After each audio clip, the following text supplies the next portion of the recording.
Hello, magandang buhay. Mag-health tips muna tayo guys. Ito ay isang blotter-knit. Maraming benefits ito sa katawan. Pero bago ang lahat, mag-intro muna tayo. Hello, welcome to my YouTube channel. DH Life HK.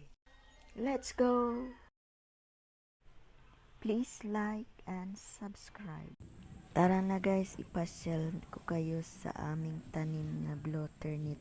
Dahil ito ay maraming benefits sa katawan, so inaalagaan namin ng husto. So tara! Blue tea has been used to enhance memory and brain health, treat anxiety, fight against cancer.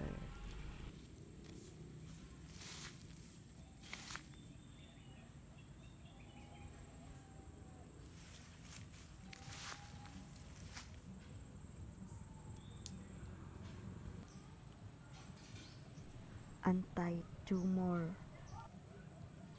Drinking a cup or glass of blue tea once or twice a week on an empty stomach flushes out toxins accumulated in the system and vastly improves. At marami pang iba. Pwede rin to pangkulay sa kanin guys.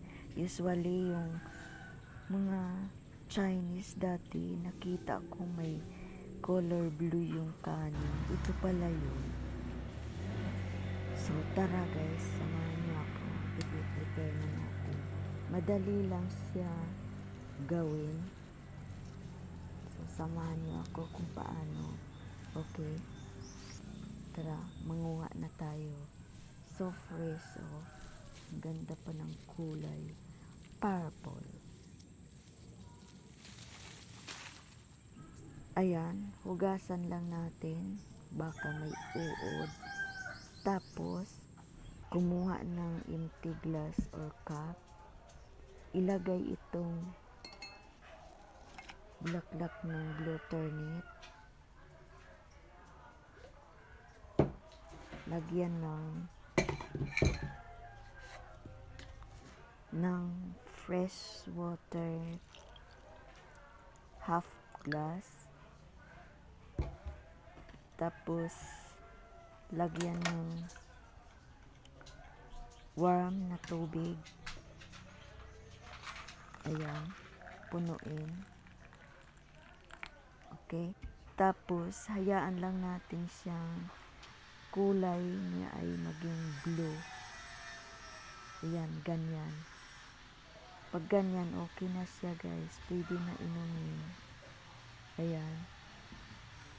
Ganun lang kadali, pero maraming benefits sa katawan. Shout out. Thank you for watching until end. See you on my next one. Bye.